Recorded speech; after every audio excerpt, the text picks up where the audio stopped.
Good morning and welcome to New Heaven, New Earth. Last year we did a program with Itzhak Bentov, a Boston-based researcher into the relationship between consciousness and the cosmos and based upon a book which he wrote called Stalking the Wild Pendulum.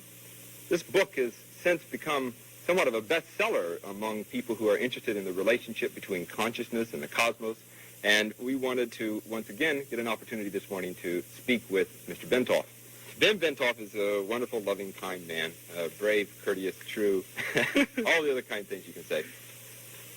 The interesting thing about him is that he has, over the years, conducted research into consciousness. The subtitle of his book is The Mechanics of Consciousness, and what we want to try to talk about today is one aspect of it, and that is the evolution of consciousness. Ben, there's probably no theory that has had more impact on Western thinking than the theory of evolution that Darwin came up with in the mid-19th century. And ever since then, all of our thought has been along the ideas that somehow we have evolved as human beings to being who we are today. The question I want to ask you is, where do you see us now in that evolutionary development? We can say that if we take Darwin's theories as being correct, then we know that we have evolved from the apes towards humans, and now we have finally come to a point where we're humanoid in shape, we have vertical spines, we are reasonably intelligent, we can push buttons on TV, drive cars, etc., etc. And what I'd like to do, I'd like to draw maybe a little diagram, but don't worry, it's not very scientific. Let me draw what is called a bell curve, which looks somehow like this. It's being used in describing random events.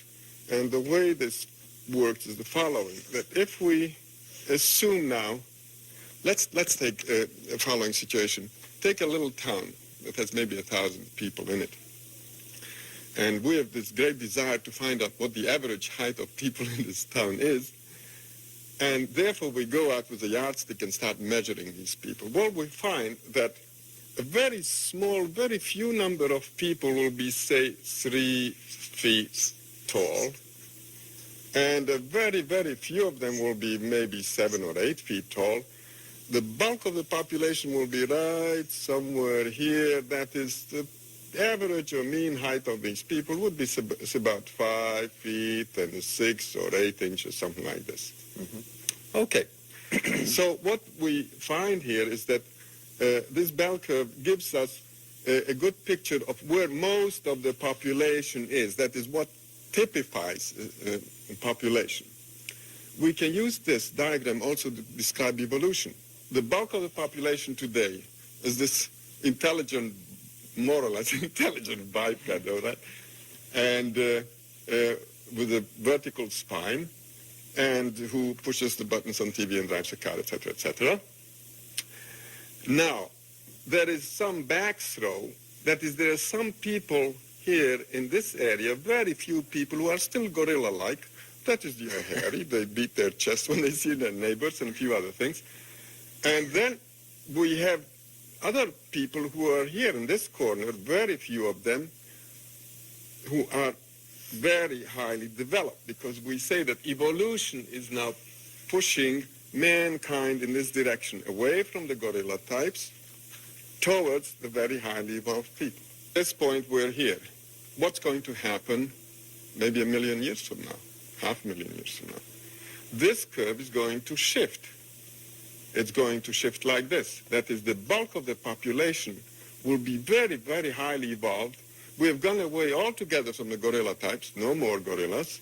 And what we have here now is the average man is now the retarded person in evolutionary terms. The bulk of the population is extremely, very, very highly evolved. And the cutting edge of evolution here, these are very, very highly evolved people. We can't even imagine what kind of person that will be. He may not have a physical body at all. What's the habitat, so to speak, of this group here? Well, you just go out and you find them. They're all over the place. The habitat of this group here, what do you think? Where do you think you find these people here? I suspect you would find them in universities. You'd find the people who are very bright, people who are in the leading edge of professions. That kind of thing.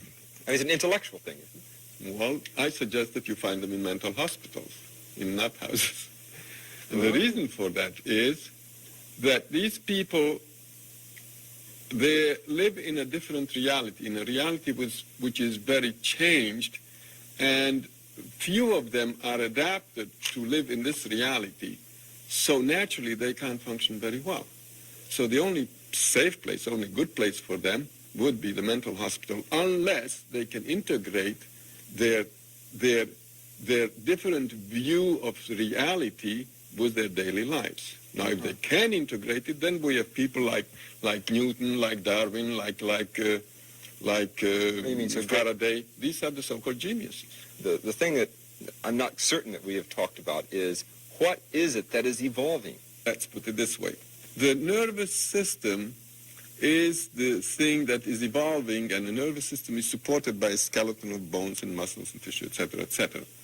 Now, the nervous system is that thing that gives us the picture of our realities. That is, our realities, that reality which you see all around you, the flowers and the chairs and the microphones and the teacup, is given to us by our senses. Yeah. We don't see light which is beyond UV and beyond infrared.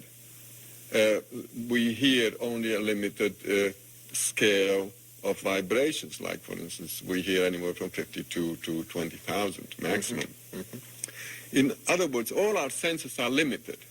So, with these limited senses, we naturally are seeing through a very narrow kind of tube or very narrow slit in the total reality there is. Now, as you're evolving, what happens is that slit opens up more and more and more.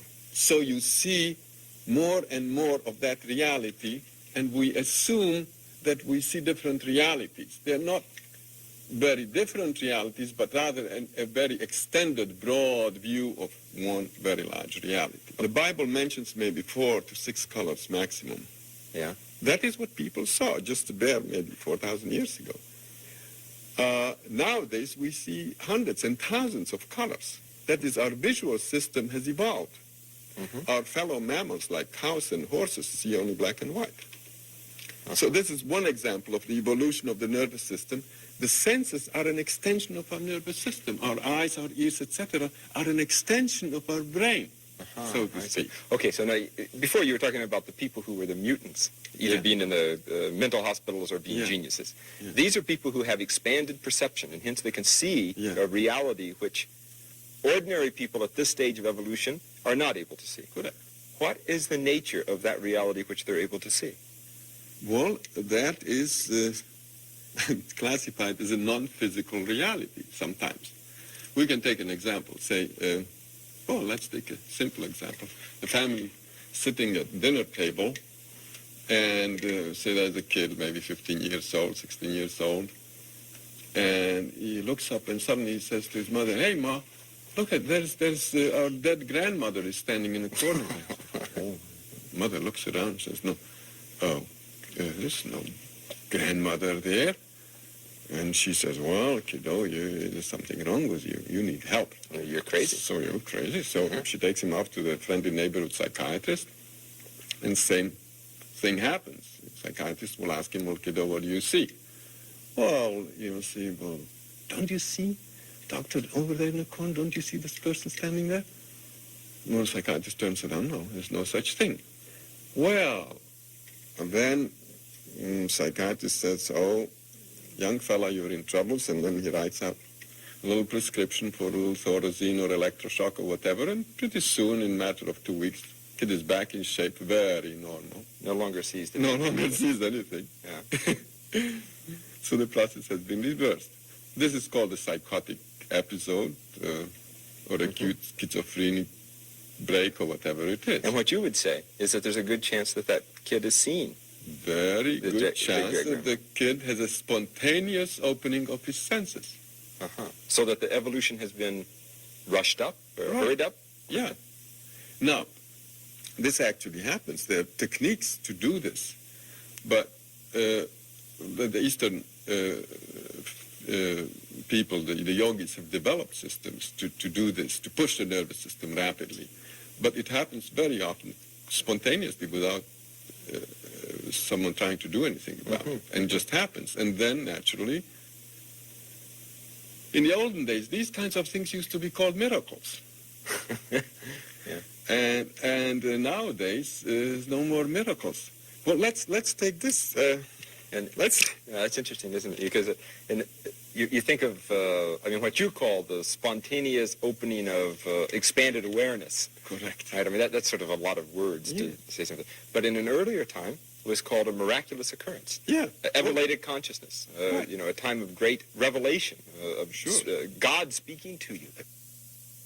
Now, take like this fellow, St. Paul, yeah? He's going or walking or riding to Damascus in the olden days. And suddenly this big ball of white light descends, and Jesus standing in the ball of light and says, hey, why don't you lay off of my people and stop doing whatever you're doing and all that. And he's very impressed, and he's even blinded, and he falls down, and one thing and another. But anyway, he makes it somehow to Damascus.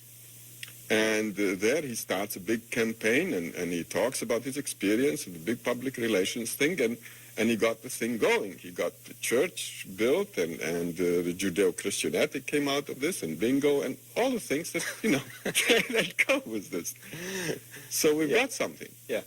Now, suppose the same thing would happen, and this fellow, so St. Paul, say, is driving down Route 128, yeah? Driving down. Route 128 doesn't go to Damascus. Well, it doesn't go to Damascus. It goes to It goes to Dedham. So, okay, so then this fellow is driving, and suddenly this big ball of light descends in front of his windshield, and there's Jesus standing in front of him, and he gets very, very impressed, and his driving naturally gets kind of wobbly. And so, sure enough, there's a cop behind him, and he says, ooh, and gets him off to the side of the road. And he says, sir, may I have your license and registration and all that? And this fellow is so impressed, and he keeps babbling something about Jesus and all that. And the cop says, well, you must be driving under the influence, right? So he arrests him and takes him in the station. Uh-huh. Then what happens is that he comes to the station, and then they tell him, well, he still is under the influence, you see.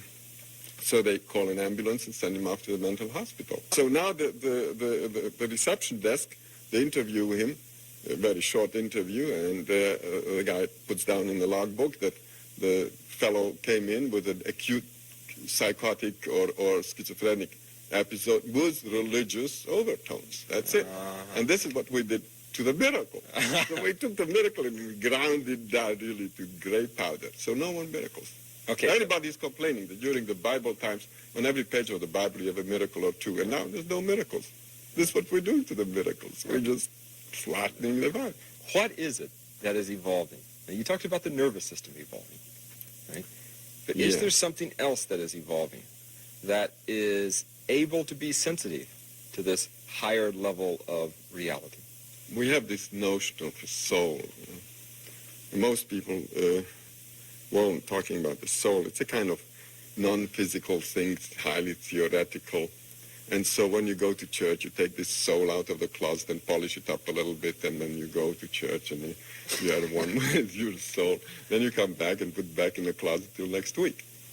So that's about the idea of a normal person, the soul. But actually that's not the case. I mean, we don't have souls, but it's just the other way around. A soul has us. So that is that thing that evolves, the permanent, eternal thing is the soul, and the body is a kind of disposable thing. That is, you use a body like a car for 80,000 miles, 100,000 miles, and you junk it, and that's it, you get another one. So it's the driver is the soul who uses the body for a while, and then he runs it into the ground, and he gets another one sooner or later. And so it's the soul which is experiencing evolution, and not our personality, not our physical existences. That is, the soul is the repository of information that we gather during a lifetime. Well, I'll tell you, maybe we should draw another diagram. Physical bodies are here, another physical body, and this is Joe, and this is Jim, and this is Sarah, etc. Now, clearly, this is the physical level, yeah? Now, on this physical level, we're all separate. You sit there, and I sit here, and we're all separate. Now, let's draw another level. This level is slightly higher, and let's call this the level of the soul, yeah? Well, there will be some mingling here. Let's draw this person as extending to practically infinity this way. Now look what happens. At the physical level, we're separate, and there's this much distance between us.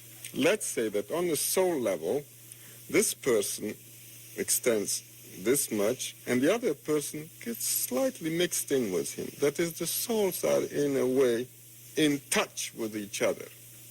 Okay, they overlap, these two lines. Now let's go now to a higher level, and let's call this, say, the level of the higher self, which is kind of a boss of that soul.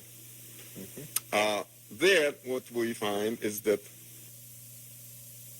this fellow's higher self extends this much, and the other fellow's extends this much. There is more overlap between them. Right. On the very highest level, which is the high spiritual level, we are basically overlapping completely. Everybody is overlapping everybody else. In other words, everything and everyone is everywhere. In other words, we've become omnipresent. This is a state of highly spiritual, perfected beings, or gods, you may call them. Okay? Okay, and so that we exist on all of those simultaneously. On all of those simultaneously, so then, but we're not aware of them. In your view, then, when we see each other as separate entities, that's only seen on one plane of reality. Correct. And so whether we like it or not, we're all evolving towards godhood. But, it takes eons, so don't hold your breath. Is that the purpose of evolution? Naturally. Because at that point, you start understanding how the system works. And one of the good things about the system is that the system wants to teach you about itself. What does it's it want a good to teach you? system. Yeah? What does it want to teach you? Well, if you are omnipresent and you're all-knowing, that is the state which the system wants you to be in. Because the system is an intelligence or information gathering system. And it's also freely distributing that information. In your view, yeah. We all started off somewhere a long time ago in which there was sort of undifferentiated matter, which slowly, millions and millions and millions of eons, evolved until a very complex organism that we now call a human being. And it has a nervous system which we at this particular point in time understand as being sensitive to certain levels of reality through our eyes, our ears, our nose, other sensory perception. And that's sort of what we call material, ordinary reality that enables us to drive cars and do our work every day. However, there is an evolutionary movement that will continue to push us beyond where we are today. And the thing which is going to be pushed is our soul, and that at some point we will have these experiences of elevated consciousness in which higher realities are not only seen but lived, and ultimately we come into perfection. Whether we like it or not. Yeah? Can we speed that up by doing it? Yeah. Well, you use the meditative techniques which push the nervous system a lot faster than the normal evolutionary rate. Those techniques are available, but you don't need to do anything. It's going to happen anyway. It's going to happen. What a view. It's a very big, bright view.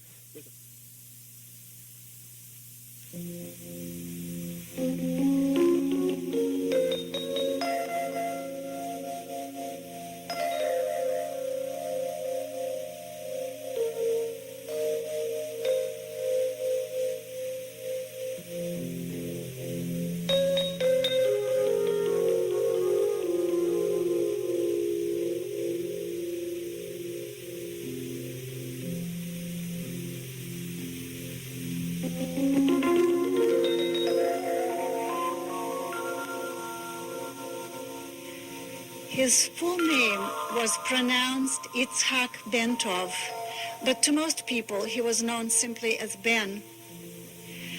Ben would usually start his talks by saying, "Now we will talk about all there is, from atom to cosmos, from humanhood to godhood, no less." And he would talk about the nature of reality and our place in it, and his own model of the universe, and his personal experiences in expanded states of consciousness. And finally, at the end, the ultimate question: who runs the show? Ben had a tremendous sense of humor and a capacity to explain very complex ideas in a very simple and understandable way. And he illustrated his 2 books with his own cartoon-like drawings. Niels Bohr has said, "Some things are so serious that one can only laugh about them." Ben called himself a nuts and bolts man, a plumber. He was trained as a mechanical engineer, and somewhere along the way, he started meditating and his consciousness opened up so that reality began to be perceived by him in 2 ways, 2 kinds of knowledge: the linear, scientific, objective knowledge, and the direct, intuitive, inner knowledge of a mystic. And the combination of these 2 gave him a unique and a very unusual perspective on the nature of reality. First of all, he saw reality as a hologram. It's a totality in which every part is related to every other part, and they're all interdependent. And this hologram he perceived as vibratory in nature. In other words, as he said, it's an off and on reality, and we are only part-time here. It's an oscillating field. And it may appear to us as a continuous reality, whereas in fact it's like a film composed of separate frames. He looked at reality as a whole as consciousness itself. Consciousness in the state of evolution, of unfolding itself to know itself. And there is nothing outside it. So that the physical reality, the manifest world, is only another expression of that reality, which is consciousness or existence itself, aware of itself. And matter is then another expression of consciousness at different levels of evolution, so that one can look at reality as being composed of an innumerable number of levels of reality, each level having its corresponding level of consciousness. And reality is perceived by those who are experiencing it only on the level of their own evolution of the nervous system. The mechanism in the physical body that perceives reality is the nervous system itself. And so, as a biomedical engineer, this is what Ben specialized in, he became interested in studying the effects of changes in consciousness on physiology. And I must say that Ben, whenever he talked about these matters, never claimed this to be any sort of ultimate teaching. He spoke about this as a working model. And he would say, "I speak from my present level of ignorance, because ignorance grows exponentially. The more questions you ask and the more answers you get, the more questions there are to ask. So it's an unending process of unfoldment of consciousness." And Ben saw reality, or I should say reality unfolded itself to him in the form of structure, because he dealt with mechanisms. To someone else, with another background, reality would reveal itself in terms of, let's say, poetic metaphor or vibrations of different sounds to a musician, so that we all are like snowflakes, all similar, yet all different. And the subtitles of his two books actually indicate that reality appeared to him in terms of structure, because the subtitles are on the mechanics of consciousness and on the mechanics of creation. So Ben has designed instruments to study these physiological changes that occur in the body when a certain energy rises through the spine. In the East, it's called Kundalini, or coiled serpent. It rises up the spine and awakens certain energies in the body, which allow perception to become broader, and the brain functions then on a different level. He called it his model of Kundalini. Ben looked at reality as being driven by the force of evolution to infinity as consciousness unfolds itself. So in this graph, this arrow would represent the energy of evolution. And the bell curve, so-called, is a method to show graphically statistical data. And if the peak of this curve represents the average level of consciousness of humanity now, and the lower end of it shows the lowest level of consciousness, let's say the mafia types, as he used to put it, then the cutting edge here, the highest edge, would be individuals such as Einstein or Leonardo da Vinci. Now, as evolution pushes this ahead, some years from now, this bell curve will assume this position. So what will happen? That the average consciousness will be where the advanced consciousness is today. The low level will be where the average is today. And the high consciousness of humanity at that time will be something that we can hardly imagine. Because as he used to say, the potential of the human nervous system is enormous, and we really don't know where it's taking us from humanhood to godhood. And this chart shows an experiment that he did with a subject sitting on a chair that had a device attached to it called ballistograph. And the ballistograph is something that picks up micro vibrations of the body. So the large curve that you see reflects the motion up and down of the subject as the breathing occurs. And then the small wiggly lines superimposed on that indicate the heartbeat. The lower part of the chart shows the same individual in a state of deep meditation, which also means deep relaxation. And look what happened. The breathing is practically gone. It's a straight line. And what was a disrupted pattern of the heartbeat has turned into a regular sine wave. And looking at this as an engineer, Ben said, this is an effect of harmonization of all the frequencies within the body, and the body is now resonating like a tuned instrument. And he came up with what he called the Kundalini syndrome model. In other words, when this energy in the spine rises, the harmony occurs where the vibration turns into the sine wave at 7 cycles per second, or 7 hertz, as compared to the regular disrupted pattern. And as an engineer, he looked at the body in terms of vibrating systems or oscillators. And in this case, there are 5. The heart-aorta system, the brain itself, a cavity in the brain which is filled with fluid, a ventricle, and then the brain itself, the sensory cortex, and then all this results in an electromagnetic field around the head.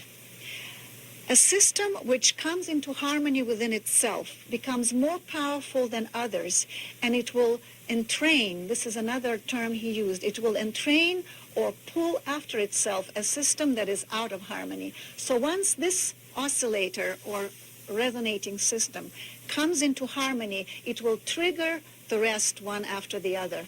It's a domino effect. So as the heart pumps blood through the aorta, and he called the aorta the biggest plumbing in the body. So it's a tremendous impact on the body, and it shakes the body so that it vibrates. It hits the bifurcation into the legs, and a certain plane wave is reflected up. The next pulse comes down, and the plane wave and the pulse clash, and it creates a disruption in the body. When the harmonious 7 hertz vibration is set up, it seems that the heart and the lungs begin to talk to each other, and they begin to work in harmony, so that a pulse comes down and waits for the reflection to come up, and they both go up together, and then the next pulse comes down, and there is no clash occurring anymore, and the body goes into resonance, triggering the next oscillator, which is the brain. And looking at the head, again, from the point of view of engineering, it's a rigid box resting on a resilient column, which is the spine. What happens is, as the body goes up and down, the skull is vibrated, and the brain, which is a gel-like substance, is floating in a fluid, the cerebrospinal fluid, so that each time the body goes up, it's hitting the skull and then goes down, and so up and down it goes, and it creates a plane wave within the brain. The brain has a characteristic called piezoelectric, which means that when it's stimulated mechanically, it develops an electromagnetic field around it, which is this field right here eventually. So this is the second oscillator, which triggers the third. This is the fluid-filled cavity in the brain called ventricle. And due to this regular vibration of 7 cycles, or 7 hertz per second, a standing wave is established in the ventricle, which again creates a very harmonious frequency. And this in turn triggers the sensory cortex. This is a cross-section of the brain, and this is a cross-section of the third ventricle filled with fluid. On top of the third ventricle is a drum-like surface with a bundle of nerve fiber crossing it, which connects the right and left brain hemispheres. And this is very important because as the fluid vibrates harmoniously, it activates this nerve fiber, and it harmonizes the 2 brain hemispheres. And we know that consciousness opens up when the synchronization of the functioning of the 2 hemispheres occurs. And then a certain current is established in the sensory cortex in the lobe of the brain. And as I said before, all this results in an electromagnetic field around the head, so that the head actually becomes an antenna capable of sending out and receiving information which it could not do otherwise. And in that state, higher perceptions become possible. And this was Ben's theory, that through the mechanism of Kundalini and the resonant state of the body, higher perceptions become available. This is an illustration of the sympathetic resonance, how those oscillators trigger each other. If you pluck the strings of this violin, then the strings on this one will resonate without being touched. And this is how the oscillators relate to each other through resonance. And so, as we walk on this planet Earth, which is charged negatively, by the way, we are bathed in a sea of vibrations, of all kinds of electromagnetic fields and all kinds of frequencies, radio and others. And the ionosphere is charged positively, and the potential between the two is constantly fluctuating, so that we are subjected to all sorts of influences all the time. But in that state of resonance at 7 hertz, we plug into the vibration of the Earth itself, which is stable, and it happens to be the same 7 cycles per second, so that this biosphere around the Earth resonates at the same frequency, and we get locked into the frequency of the planet itself. And this is why the meditative state is such a relaxing state that some people find it difficult to come out of. Now, having become part of the vibration of the Earth, we then in turn plug into the vibration of the entire solar system, because our Earth here is shown surrounded by all kinds of vibrations as well. There is the magnetopause, magnetosphere, plasma sheet, you name it, trapped radiation. There are acoustical waves, the solar wind coming from the sun, which is also affecting the Earth. So that having tuned into the frequency of the Earth, we in turn tune into the frequency of the entire solar system and the sun, and so on into the cosmos. This is the cosmic connection. As Ben measured these fields around the body, he found that at that frequency of 7 hertz, the field around the body expands the energy that can be measured, and it extends to about 20 inches and tapers off. In a situation where there were hundreds of people meditating at the same time, Ben conducted an experiment because many of these individuals reported hearing inner sounds inside their heads. So when he measured the frequencies of the sounds that they heard, he found that there was one major sound and then other peaks where many people heard certain frequencies. And as he looked at this, and of course this is in kilohertz, as he looked at this, he realized that these other peaks are really the harmonics of the initial sound. In other words, everybody is really hearing one sound, but then it breaks up into harmonics, and some people hear entire chords. It really varies depending on one's evolution. This is how the third ventricle actually looks in the brain, and this is the cross-section of it that we spoke about. And on the brain, there is a narrow band called the sensory cortex. When stimulated mechanically with a needle, for example, during operations, it creates sensations in different parts of the body, and the sensations are laid out in this pattern, and this is called the homunculus, or the little man. And as you notice, the toes are inside the fold of the brain, and then the hip, the hand, and so on. The internal organs are here.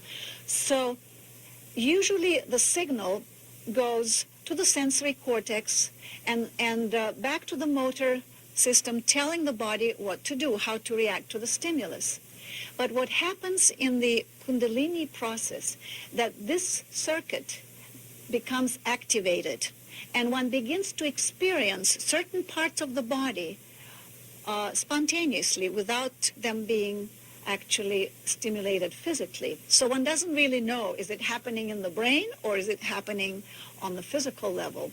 So eventually, as this current, and he really called it not a current, but an alignment of neurons due to the stimulation of the fiber here, the nerve fiber across the brain, this alignment eventually becomes a permanent situation so that one's range of perceptions is tremendously expanded. And another thing that happens is that this current or alignment goes also through the pleasure centers, so that actually a person in this state is in a state of bliss, and a yogi sitting in a cave in the Himalayas is actually having a lot of fun. So nobody's forcing them to sit for days on end cross-legged.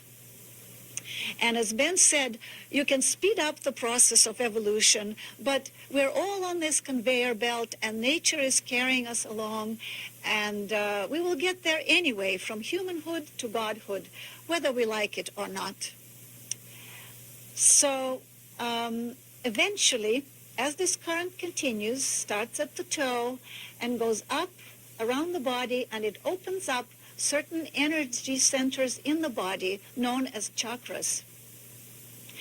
And eventually the current begins to go round and round, and its function is to clear the body of stress so that it can actually perceive higher realities.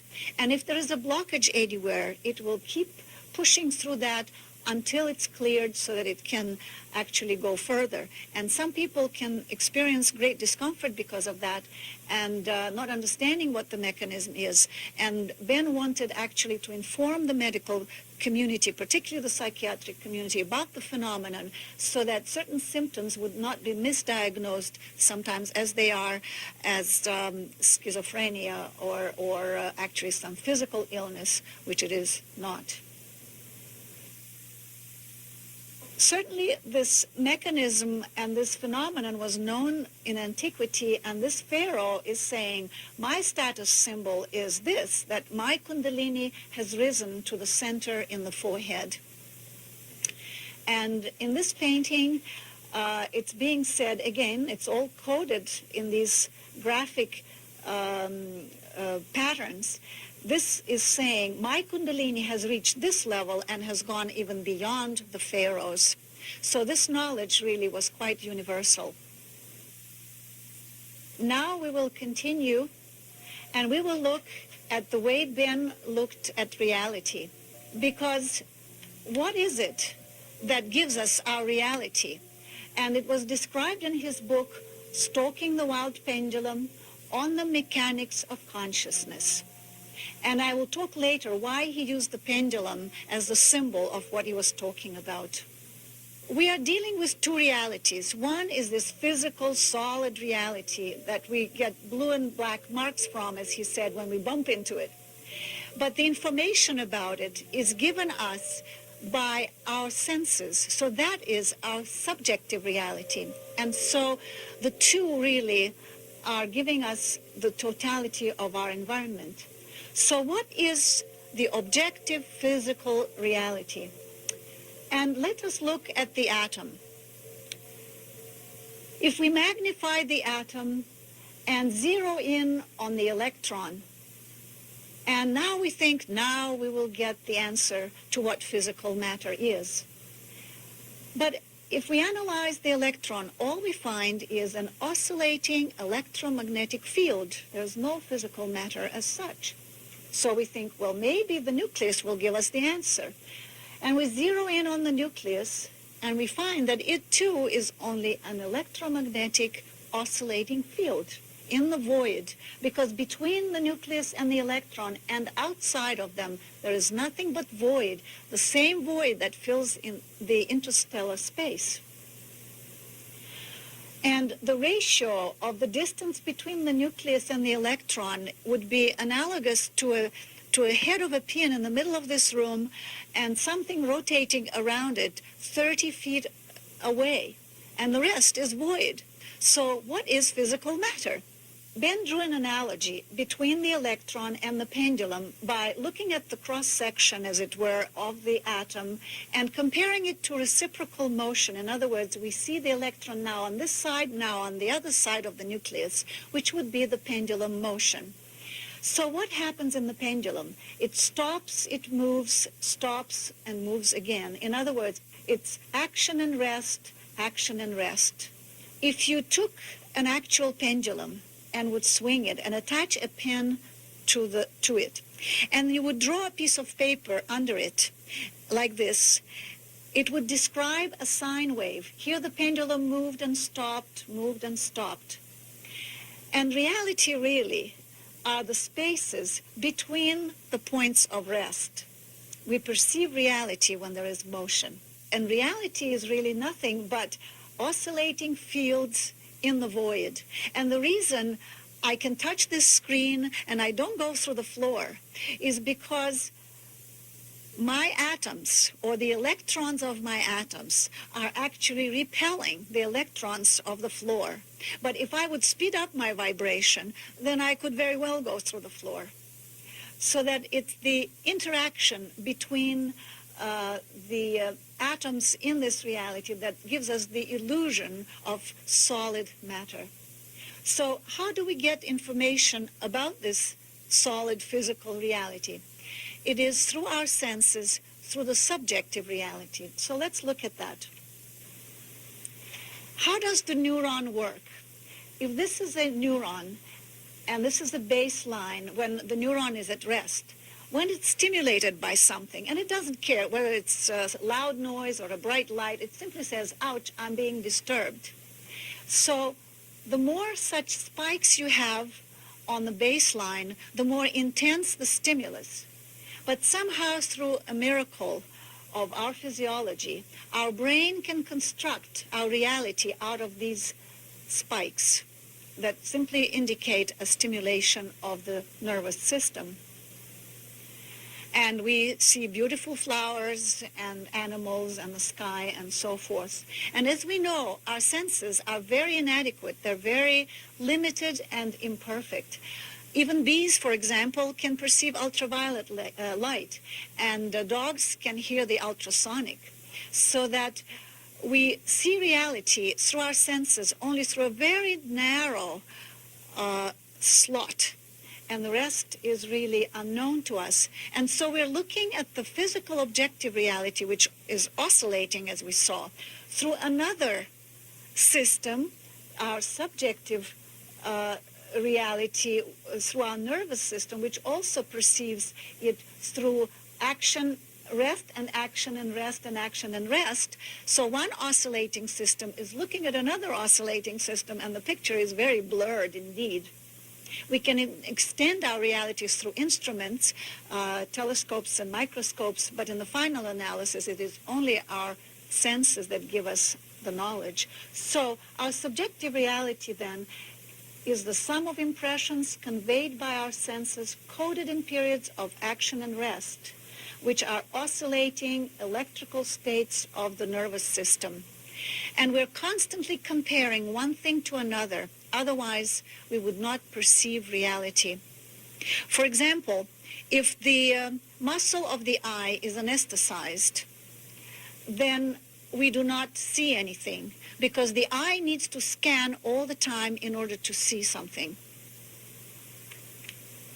So, both realities become real due to a change occurring between two states of rest. When there is change, there is motion, and when there is no change and a total state of rest, then reality, as far as we are concerned, disappears because we cannot perceive it. So let's look at the overall picture. Here is the atom, and it can be represented as a sine wave of motion and rest, which is analogous to the motion of the pendulum. Now, let us take a hypothetical situation where we are taking a wavelength, let's say a red photon, which has a very large amplitude. The distances between the points of rest are very far apart. And then we take the same, let's say 1 inch, in other words, the same unit of frequencies, and we speed them up so that within the same length we have many more ups and downs, and let's say it's a violet photon, and then the points of rest get a little closer together, but we get more of them within that span. Then we speed it up even more, let's say the gamma rays or X-rays, and we see that we get even more spikes and or waves, and they get even closer together. Now, let us imagine a hypothetical situation where the speed has become so fast that it's become infinite. At infinite speed, there will be no more oscillation, and the points of rest will in fact overlap, and you would get a straight line. Now, what kind of state would that be? First of all, we see that it's a paradox, because the infinite speed now has become total rest. We could probably call it the state of the absolute. It's the source out of which all the frequencies arise. And it will also have the maximum energy. All energy is in it, but it's all in a potential state. And when it begins to vibrate, then it creates all these different frequencies which begin to interact, as we saw before, creating our reality. So one could summarize this by saying the absolute is the point where extremes merge, and a state of rest implies infinite speed. In fact, they become one and the same. And this state, the absolute state, is the substrate for all reality which emerges out of it. In particle physics, there is a principle of uncertainty which was formulated by Heisenberg, and it says, when the momentum or the speed of a particle is known, its position becomes unknowable. The more we know about one, the less we know about the other. Applied to the pendulum, what does it give us? When the pendulum stops before it reverses direction, we do know its speed because it's 0. And then it stops again and we know its speed again. So that means that at those points, its location becomes unknowable. And as Ben said, it can be found anywhere in the universe. That is, it becomes the universe. It fills all creation. It is everywhere. And based on this, he developed much of his further thinking. If this is our solid reality, and like a pendulum, we oscillate and we take off every now and then, and we touch that absolute state of total rest, but it happens so fast that we're not even aware of it, and we come back as if nothing had happened. But suppose we can expand that state and experience it, and in fact we can, then this is what will happen. Here is our reality, and here is the other reality, which we now have expanded, and we can be conscious on that level simultaneously with this level, so that we can actually have the benefit of both, and we can explore that reality and bring back the information. And this is in fact what Ben did, and the information that I will be talking about from now on was received in those states of expanded consciousness.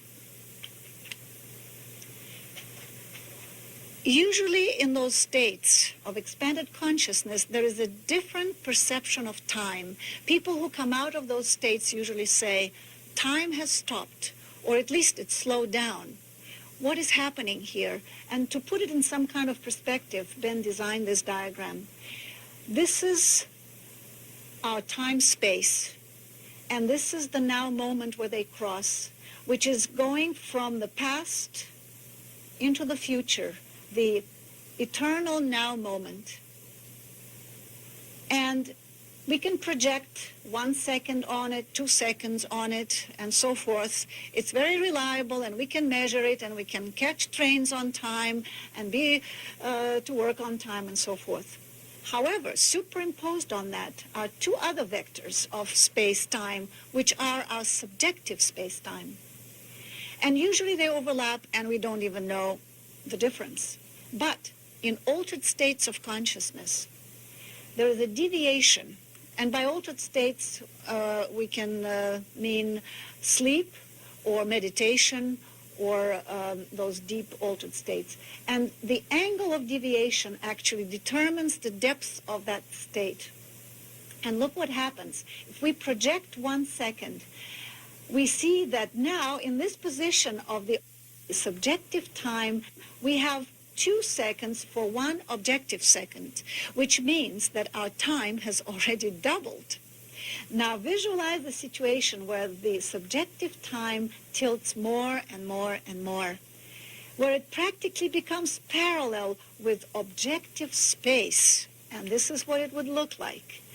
Our subjective time is now overlapping objective space. What kind of situation would that be? Well, it would take no time to go anywhere, because you are everywhere at once, because your subjective time has overlapped objective space and it's become infinite. This would be the state of samadhi, the ultimate expansion of consciousness in which your consciousness fills the entire universe. Well, in those states, where does one go? There are many places to go. And again, to put it into some kind of perspective, Ben designed this diagram of the levels of consciousness in creation, because every level, as we saw before, reflects a state of evolution of matter on that level. And there is an indigenous population on all these levels that relates to that level. And our human band is only over here. So he looked at consciousness in its totality. If this vector here represents the quality of consciousness, this one represents the quantity of consciousness, or the capacity of a nervous system to react to stimuli. So here we put the atom, the virus, the plant, and an animal, and finally a human being. So this is where we are in the range of things, and there are many other levels above, and of course it's all going towards the ultimate state of the absolute that we talked about before, and they're all contained within it. Consciousness is modular. A larger consciousness contains a lesser consciousness. We also see here these curves, and these are called energy exchange curves, and they peak in the middle of each band, which means that the interaction with the environment here is the highest. And I find myself, and you find yourselves, in this physical reality because our energy exchange curve is highest in this level. However, we can also interact with the neighboring realities, but as you can see, the curve here tapers off so that we're not interacting as clearly and as well in those other realities, but still we do. And our nervous system is capable of spanning all these levels, except that we seem to be tuned only to this physical reality. And like a radio set, we can receive all the others, but we keep listening to this one. But it's up to us to tune into all the others as well. Now, the reality below us is the animal, plant, mineral. Those are the realities that Castaneda talks about, for example, in his books, the interaction with those realms. And the upper part is interacting with the next level to the human band, which is the so-called emotional level or astral. There are different names for these levels, and it doesn't really matter as long as we know what it means. And the next level is the mental, then the intuitive or causal, and so forth. There are certain characteristics about these levels, and we interact with all of them, and we can function in all of them. The one next to us is the emotional level, and this is where we go in sleep. As Ben said, this is a preview of coming attractions, because when we die, this is where we go, and we all interact on this level.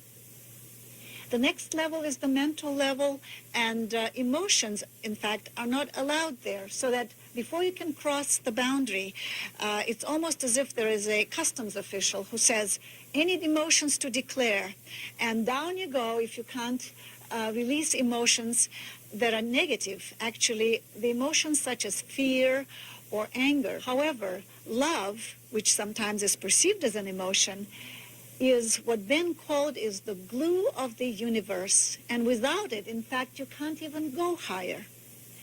So when you abandon those emotions, you can enter the mental level, and here your reality is what you think. It is also so on our level, but to a lesser degree. But here you're actually creating your reality by what you think. The next level is the intuitive level, and this is where we all interact, and people of creative professions particularly visit those areas, and on that level they pick up a lot of information and they bring it down. The creative aha moment of discovery, for example, of an inventor or an artist, when suddenly a solution comes or an image comes, is in fact something that one perceived on this intuitive level. And as you saw before, our time expands on higher levels. So there was an enormous amount of time here to study the entire situation and then to bring it down. But when you bring it down, it appears like a flash, the aha moment, whereas in fact you spent a lot of time there getting ready for it. Our next subject will be a very important principle, the hologram, which is the basis of reality as Ben perceived it. And as usual, Ben had some interesting diagrams to explain his ideas, and he explained the hologram in terms of 3 pebbles being dropped into a pizza pan filled with water. And you drop these pebbles simultaneously into the water. What happens?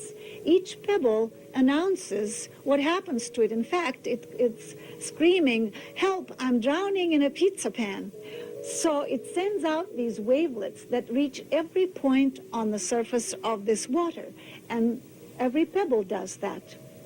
So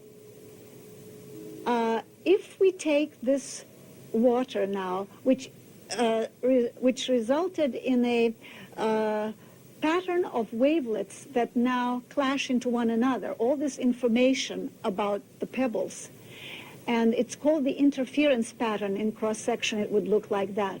And if you quick freeze the water and you get a piece of ice like this, which is actually a photograph of all the information about these pebbles. And then you take what is known as coherent light, or light where all the rays are of the same frequency, a laser light, and you shine it through this interference pattern. Lo and behold, you see the 3 pebbles reconstructed 3-dimensionally in space. This is the important part of the hologram, that all the information is contained in this pattern, and every point of this pattern contains that information, because if by mistake you break this piece of ice and you end up with a little sliver of it and you shine the same light through it, you will still get your 3 pebbles. So this method of storing information is the most efficient way that nature has devised. And so Ben was a great believer and observer of the phenomenon of the relationship between the micro level and the macro level. When nature comes up with a method that really works, then it will be repeated on all these different levels, and we see more of that later. This is an actual photograph, if you can see it, of waves interacting with each other, creating this moire pattern of waves. It will actually look something like that. And here, if you shine this coherent light, the 3-dimensional object gets reconstructed. Now, if instead of those 3 pebbles, we substitute 3 individuals, because we, like the pebbles, are constantly sending out information about ourselves in a variety of ways. And all these fields are interacting, creating a hologram, an interference pattern, and you could say that human consciousness is one big hologram of information about humanity as a whole. We are one mind, one consciousness. And of course, the implications of this are stupendous, because if we realize that everything that we do, that we think, affects not only us, but everyone else, and not only everyone else in humanity, but it also goes beyond the boundaries of our planet. And another way of looking at this would be to see these 3 pebbles, or 3 separate individuals who feel themselves so isolated on this physical level. But if these lines here indicate ever-widening consciousness, we notice that on these higher levels, we begin to interact. So these 2 are interacting here, these 2 here, but all 3 are interacting on the next level.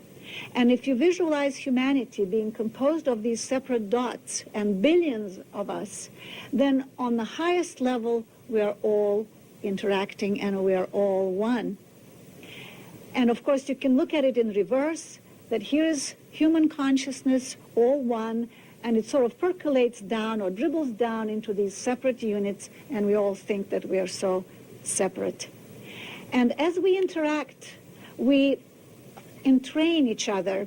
As we saw before, there is a principle of resonance and of entrainment or rhythm communication. In other words, a consciousness that has done its homework. This is a teacher, a guru, who has advanced somewhat beyond the others. Then his energy, his consciousness will be more coherent, it will be more harmonious, and like those oscillators that we looked at, it will entrain and pull after itself consciousnesses that are less evolved. So now in this next section, we will be looking at the model of the universe that Ben came up with as a result of his personal experience. But before that, we will look at the model of the universe according to the Big Bang theory as postulated by Gamow.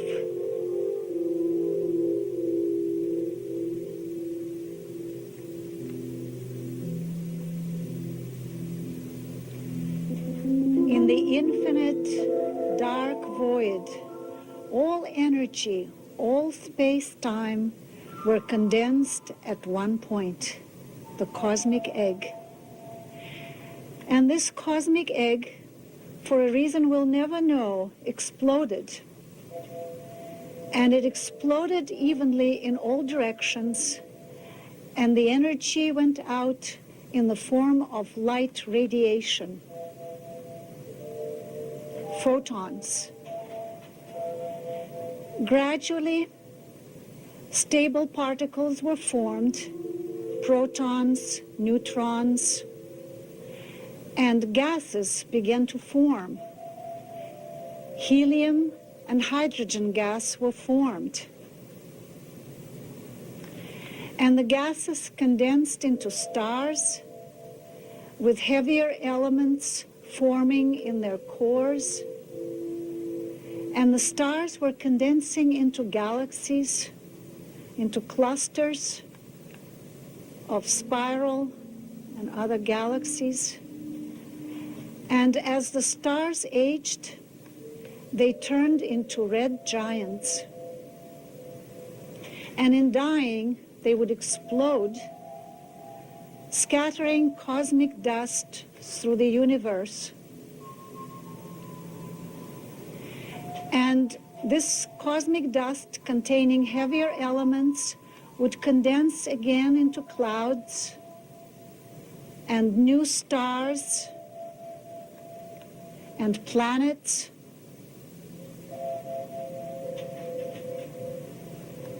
So that the same substance is recirculating, and there is nothing new. Only the forms change. And the atoms from distant galaxies are found in the atoms of our Earth, and therefore in our own physical bodies. So this is the hologram to which we belong and of which we are a part, an inseparable part. And so now I will look at Ben's model of the universe, which he developed having looked at this existing theory of the Big Bang, and which he modified somewhat because what he saw was a different kind of bang, a continuous, modest bang. In the 60s, new celestial bodies were discovered, and they were called quasars. These were radio galaxies of enormous size, the oldest galaxies, the oldest celestial bodies ever observed. And many of them showed a jet emerging from the center and shooting out. These galaxies are the most distant objects ever observed in the universe, and they're the fastest object moving. Here we see the jet emerging.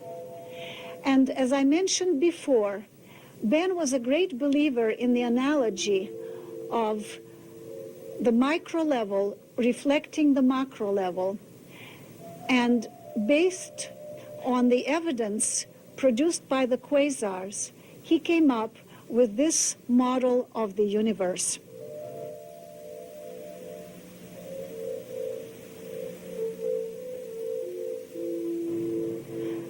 What Ben was saying is that actually this is a prototype of what happened in the beginning of the universe, and that the quasars are the chips off the old block, and that cosmic egg, instead of expanding evenly in all directions, or isotropically as it's called, it actually was an explosion in one direction, like a balloon pricked with a needle.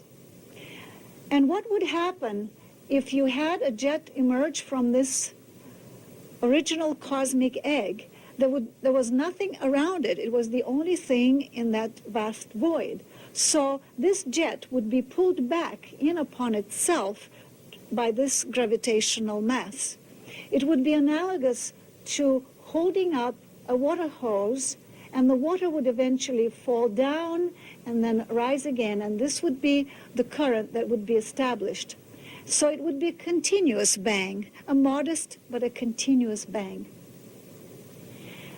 Quasars were observed to be not evenly distributed in the observable universe. The observable universe is what we see through our telescopes. If this is our Earth, then this is the radius of the distance where we can make our observations through the existing telescopes.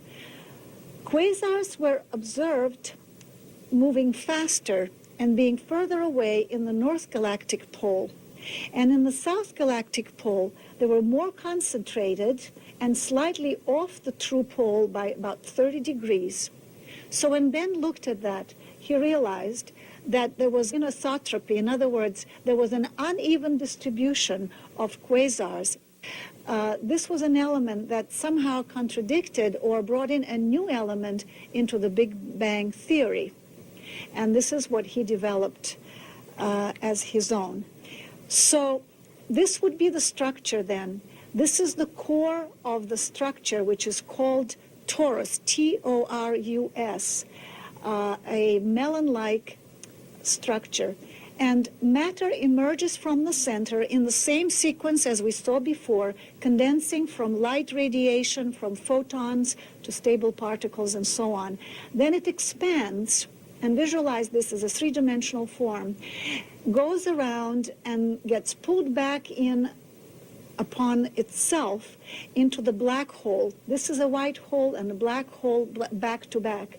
This is the gravitational collapse as galaxies are pulled in to the black hole and then re-emerge as energy again on another round to go around and around again. And each time matter goes around, it gets refined. Its consciousness is on the next rung of the spiral. This is where Ben would place our galaxy, the Milky Way galaxy, because quasars were found off the true galactic pole in the south. In other words, he said, we may be looking straight back into the jet here, whereas the other side showed the quasars further away and moving faster. That means that they were entering this expansion where matter is rarefied and goes around. Now, if we equate matter with consciousness, and as I said before, there is nothing but consciousness, and matter is only a form in which consciousness appears. So in that case, the expansion that our galaxy is now entering, the expansion of matter, could also mean the expansion of consciousness. And this could explain, perhaps, why we are experiencing a certain change in consciousness on this planet. This would be the core of that torus structure. The white hole through which energy emerges, condenses, becomes matter, goes around, gets pulled back into the black hole. And between them is what might be called the singularity point. In physics, it's a situation where laws no longer apply. And here, a transmutation occurs of matter that has condensed to an extreme, and it becomes energy again to reemerge as a new universe. So one could say that there are several phases to this trip of matter around the torus. Phase one, from energy to matter through expansion. The ultimate expansion is at this point. Then there is condensation and finally a gravitational collapse where the gravitational pull is such that even photons can't escape to tell the story. That's why it's a black hole. As you recall, we talked about the interference pattern of information, which is the hologram. Remember that every speck of matter on the surface of this torus is sending out information about itself. Our galaxy does, and so does a galaxy and many other galaxies which have gone ahead of us. So that the information that is being sent out gets interwoven into one web of information about the entire structure. This is the information that one can tap in those higher states of consciousness and in fact enter the knowledge that's available about the entire structure, because we are a part of this hologram, that little sliver that still retains some of that information, and by tuning into the totality of the hologram, we can have the information about every part of it, and that's exactly what Ben did. Again, the analogy between the macro level and the micro level. This is very similar to the ordinary chicken egg in shape. So what Ben did was to take a chicken egg and attach electrodes to the two ends of it and see if there was any current there. And lo and behold, there was a certain potential there of 2.4 millivolts, very small and yet there. So there is a field around every seed and every egg in nature that we know. In other words, there seems to be the same pattern in this egg as there is in this large torus. So nature tends to repeat a certain design. As an engineer, Ben dealt with structures, and he said there are certain elegant solutions to the problem. So hologram certainly is one for storing information, and this structure seems to be another one that is repeated on different levels. So here is our white hole and black hole and matter circulating round and around. In the center, it's hollow, and it's an electromagnetic field. And we could say that this interference pattern of information could be called the universal mind hologram. And also, the concept of time enters here, because it takes time for matter to go around and for energy in the form of photons, light energy, to become matter. So time becomes a factor of distance of energy as it issues from the white hole and goes around, because time exists when there is motion and where there is mass. So that this is linear time from here to there, one round. This is the birth of time, and this is the death of time. But seen from outside, as we're looking at it now, from another dimension, we see that this is a continuum, and we're looking at it from perhaps an eternal point of view, so that this linear time is a very limited phenomenon in the scheme of things.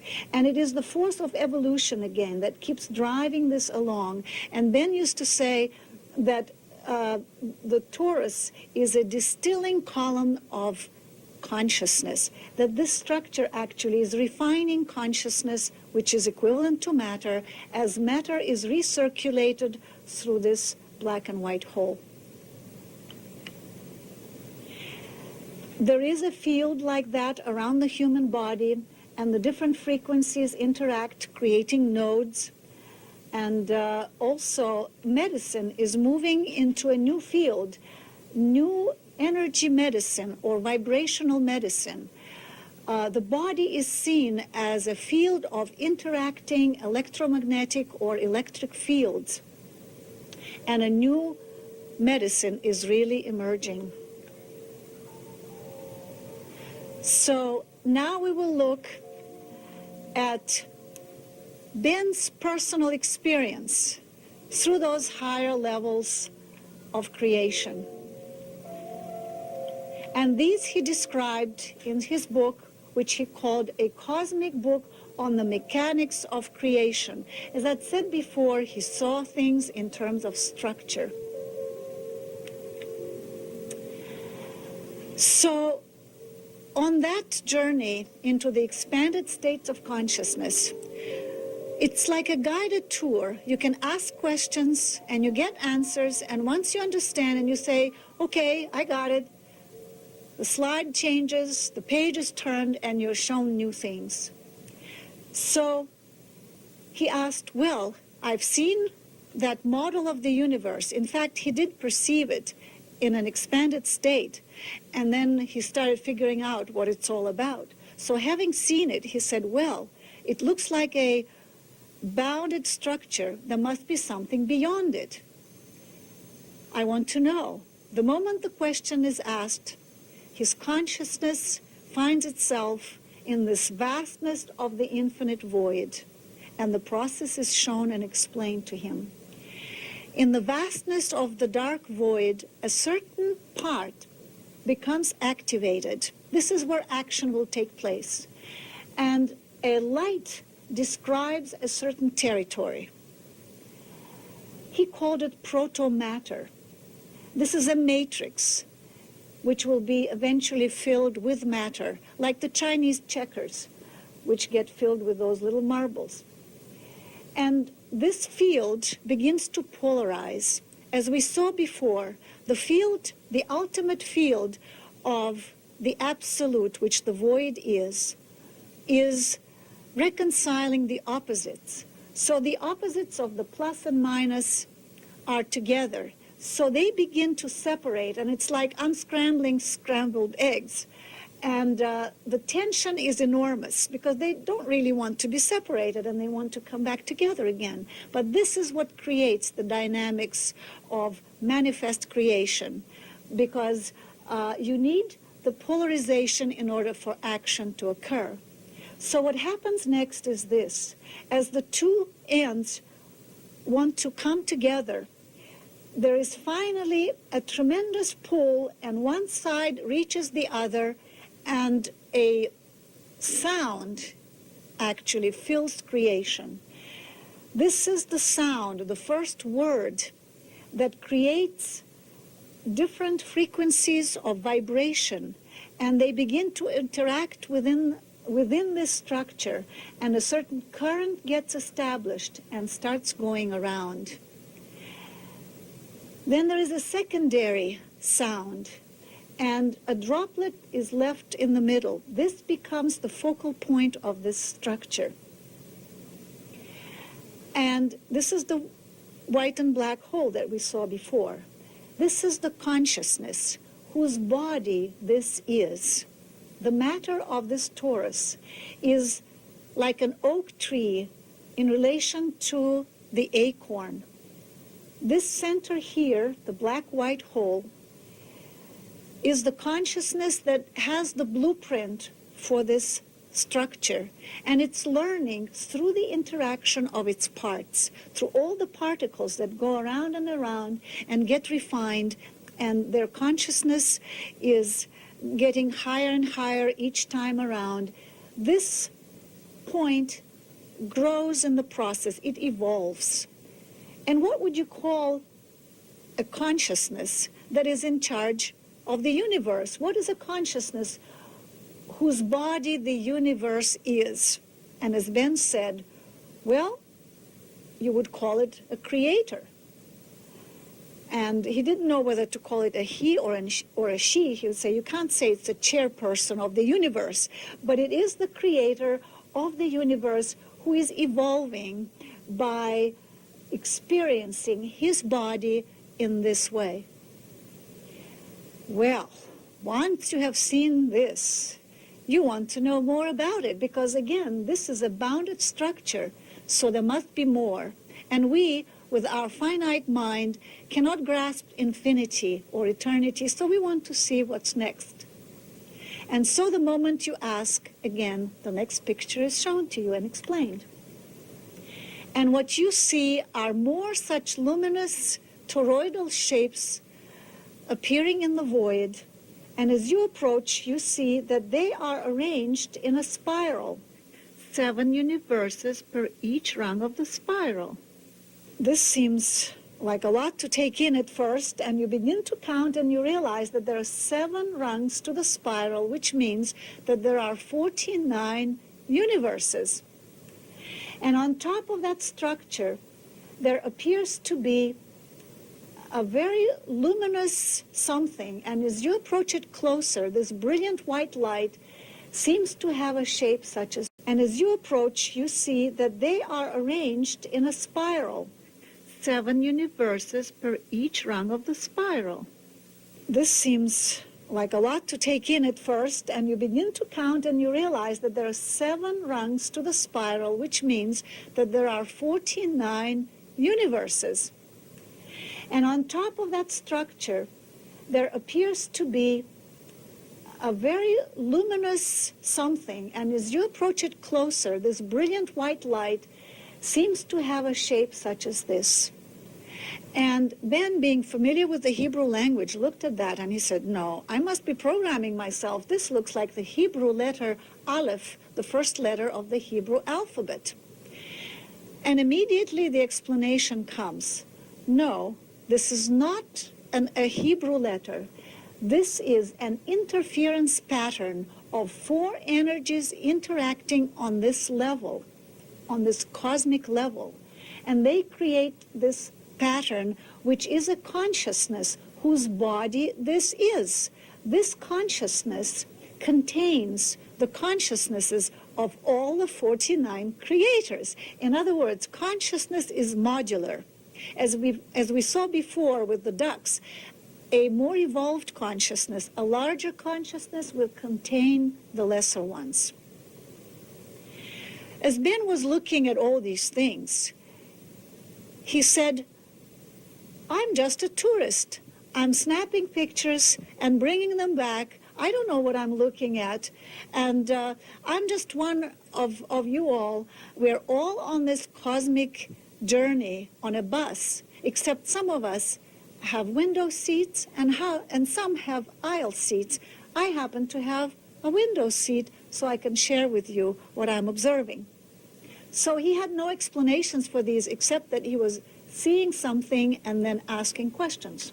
So as he approached this Aleph a little closer, what he saw was that the front of it was a brilliant white light, and the back was dark, and it looked rather three-dimensional. It's a hologram. And there are 22 such forms, interference patterns, emerging from the luminous side, and they look exactly like the Hebrew letters.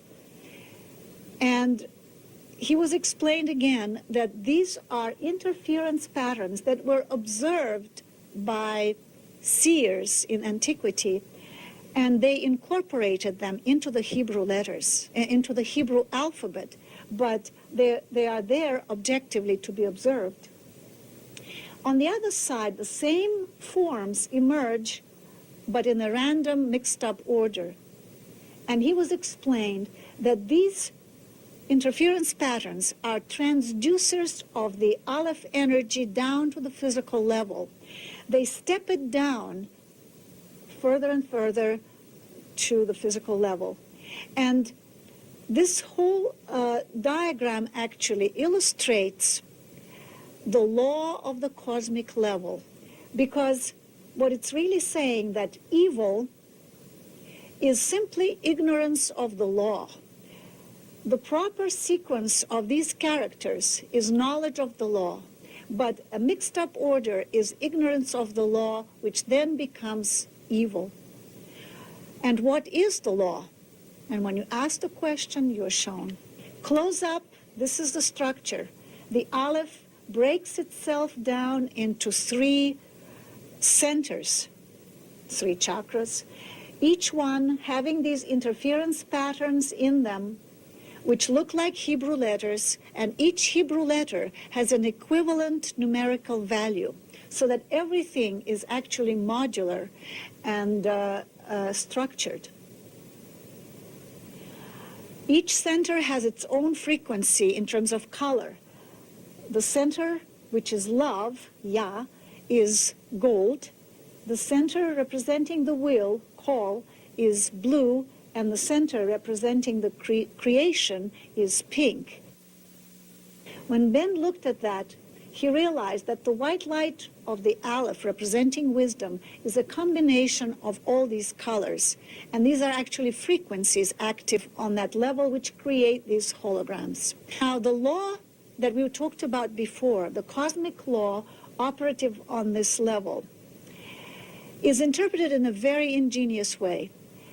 These characters, which then became the Hebrew language, can be read in different directions and mean opposite things. If you read from left to right, it reads Heilech, which means go, or it's a green light. In other words, you can act safely if you act from love towards will. But if you act from will to love, self-will, before you know love, then it reads klaya. And in Hebrew, it means destruction or extinction. So that is the cosmic law. The cosmic law is love, and the ignorance of the cosmic law then causes destruction. And the creative center, read in opposite directions, means in the beginning there was the desire for life. Having seen this, you want to see the entire structure, and this is what you see. The Aleph and his 49 creators is enclosed in a sphere very similar to a biological cell. And in fact, it's like a DNA coil, and it does split at the end when this unit is mature. So, having seen this and the current constantly circulating around this, you want to break out and you want to see what's beyond that. But you keep bumping into this wall and you can't get out. When finally you do break through, this is what you see. You are surrounded by more cosmoses, and they're pressing against each other like frogs' eggs. And you're caught in this structure. It looks like a biological structure. So, again, you want to know where it's all leading you, and you go through this structure, and this is what you find. There is a term in biology, close-packed structure. In other words, if you take a cell, you can only put 6 of the same size around it. And on top of that, you can only fit 3 so that they would be stable. And on top of that, only 1. So that from the side view, it will appear like this. It will be 1 on top of 3 on top of 7. And it will look like a pyramid with a triangular side on all sides, which is called tetrahedron. Now, what's interesting about that is that in physics, there is something known as fine structure constant, and it is 137. It is a method which demonstrates how atoms differ from each other. It determines the size of an atom because it determines the tension and the interaction between the electron and the nucleus. So it's interesting to note that the first stable structure on the cosmic level is a tetrahedron, and we, on our physical plane here on Earth, have the diamond, which is the strongest substance we know, and it has a tetrahedral molecular structure. So there is perhaps a resonance here with the cosmic level, and that's why the diamond is the strongest substance we know. And then these units of tetrahedrons form modules of two tetrahedrons joined together, and this is how that field of cosmoses, the frog's eggs, is formed. Once you break out of that soup of cosmoses, you discover that they are contained in turn in a yet larger sphere, so that one structure is within another. And as you examine it closer, you see that in the center of this, perhaps you should call it supercosmos, there is a hollow.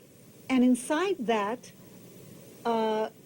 cosmos shells are being formed, and they emerge from that and evolve towards the surface, whereas the Aleph spiral has all those universes on the spiral evolving up towards the Aleph. So here, the cosmoses in turn evolve towards the surface of the supercosmos. And the mature cosmoses then emerge on the outside. They begin to cluster together and form a new supercosmos, and they kind of elbow their way in, pushing the other ones aside. And you see that this is a growing, almost biological structure. Now, on every level of these structures that you perceive, there is a consciousness in charge. The Aleph was in charge of the cosmos. And here on the level of the supercosmos, this form appears. And in order for you to know that it's a consciousness that you can interact with, a face or a likeness of a face will appear in it and say, I can talk to you. And in order to understand what it's saying, you merge with it, and then you begin to understand a little more about that level. And here I would like to digress a little bit to talk about consciousness, because there appear to be two types of consciousness. One that is the consciousness of the structure itself, and the other that uses that structure as a temporary dwelling. If we look at our own bodies, and for example, we talk to the cell of our kidney, and we ask the kidney cell, what is it that you do? What is your job here? The kidney cell will say, I don't really know. I'm just a little fellow here. Why don't you ask the boss? Now, who is the boss? It's the sum total of all the cells of the kidney. And it already is a consciousness that you can interact with. And the kidney will tell you, well, I purify blood, I do this and I do that. And so every organ in our body is a sum total of the consciousnesses of the cells that compose it. And then there appears to be a consciousness which is the sum total of all the consciousnesses of all the organs. And you could say that it's perhaps a rudimentary consciousness, if you can call it that, of the body. It runs the body when it is unconscious. In other words, the other consciousness is away. When you sleep, when you are under anesthesia, there's somebody running your body. Somebody is breathing. The lungs know what they're doing. The heart continues to pump blood. It is conscious, and it's unrelated to the consciousness that is temporarily away. So the same thing happens on every level. There is a consciousness of the structure itself and another one that uses that structure and can come and go. So we can also say the same thing about our Earth, for example. It's a conscious being, and there is a consciousness that runs the planet. It's electromagnetic field, its temperature, its currents, and other things, the ecology of the planet. And then there must be another consciousness which uses it as a garage, as Ben used to put it.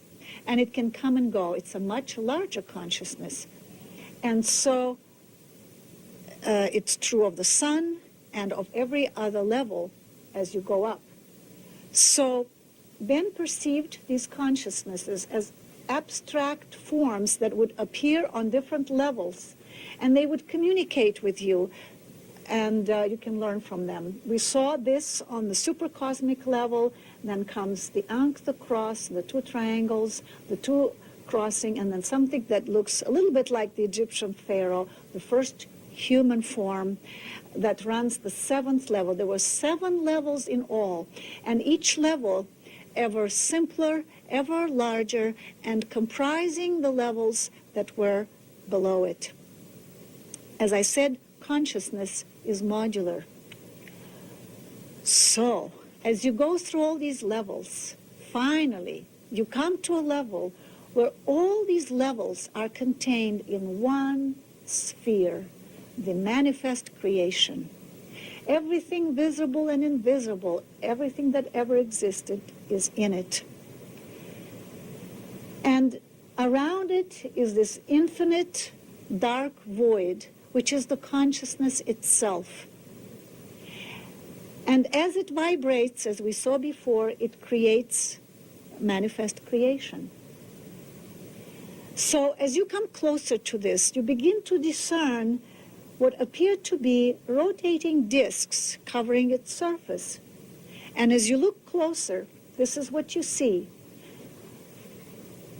Instead of disks, you see that these are bars having little shapes underneath like that. And these bars spin around. These shapes spin around. And there are 3 layers of these. And the 4th, the outermost layer, looks like this. And you begin to recognize these as shapes known as the Sanskrit letters, and then this one as the symbol which stands for Om, or cosmic consciousness in Sanskrit. So again, you're explained when you ask about it, these are not Sanskrit letters. These are holograms, interference patterns that are active on that level, and they were perceived by the seers and incorporated into the Sanskrit alphabet. So, as you look at this manifest creation, you realize that there must be a consciousness that runs this, the ultimate consciousness. And you want to understand how this structure is run and what's happening with these rotating disks. And you are explained that as this cell or as this being grows, and we saw that it's constantly expanding and developing and evolving, it expands into the surrounding void, which is pure consciousness, as we remember. So that as it expands into it, the void begins to penetrate it. And these rotating disks are acting as modulators of the void. And by rotating, they create a sound, the word of creation, which then begins to interact within itself. It's a hologram of sound, or a hologram of different frequencies that begin to create all kinds of harmonics and all kinds of additional sounds that develop out of these interactions of different frequencies. And so the whole thing is forever evolving. So then you ask, so who is the top God? Who runs this structure? And the moment you ask, you find yourself in the infinite void, and suddenly a brilliant light comes down on you, so brilliant that you're blinded, and you're shaking because now you realize you are talking to the ultimate God of the structure. So what do? You peek under and you realize that this is a tunnel of light. So you enter that and you begin to ascend and you go faster and faster. And in fact, you begin to tumble down faster and faster. And then you realize that it's making a U-turn. And at the end, there is something there. And you know that that is it. And you will soon be confronting the God of manifest creation. As you finally look at it, you realize that you are looking at yourself, a carbon copy of yourself. But that self sits there paying no attention to you, and you're lost. You don't know what to say to yourself. How's the weather up there? What do you say to yourself? So, you revert to your old tested trick. You merge with yourself so that by merging, you can know yourself and you can find out what it's all about.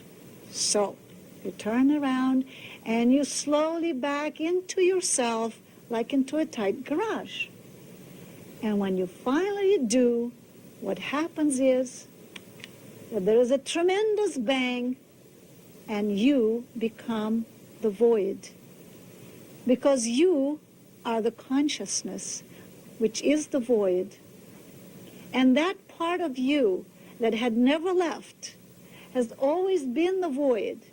And that observer that was watching through your eyes and guiding you through this obstacle course to go back to yourself, your higher self, was the observer that had never left and was watching you creating this whole phantasmagoria for yourself. We each create our own. And it's just a trip back home to reunite with your own self. And so we could say that we are the creators, the producers, and the consumers of our own reality because we are the consciousness itself. And Ben liked to finish his talks by quoting a poem by an Indian sage, Shankara, which went like this.